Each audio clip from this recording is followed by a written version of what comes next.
अलियार को अब अपने बाप पर पूरा यकीन हो चुका है कि पिया और असलम के साथ जो कुछ भी बुरा हो रहा है उस सब के पीछे उसके बाबा का हाथ है।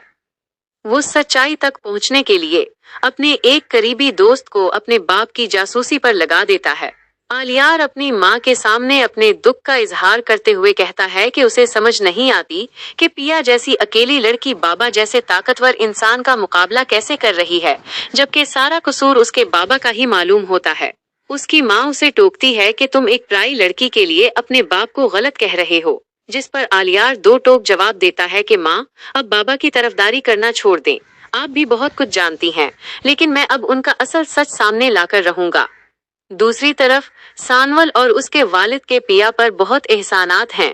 पिया जज्बाती होकर सानवल से कहती है कि जिस तरह तुमने सीठ मोसीज के सामने डटकर मेरा साथ दिया, मुझे तुम पर फख्र है, लेकिन मुझे डर है कि इन एहसानों का बदला चुकाने के लिए मुझे कोई बहुत बड़ी कीमत न देनी पड़े।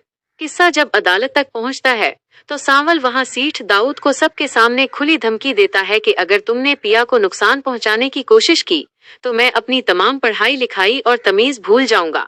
इसलिए कुछ भी करने से पहले ये याद रखना कि अब सावल पिया के साथ खड़ा है।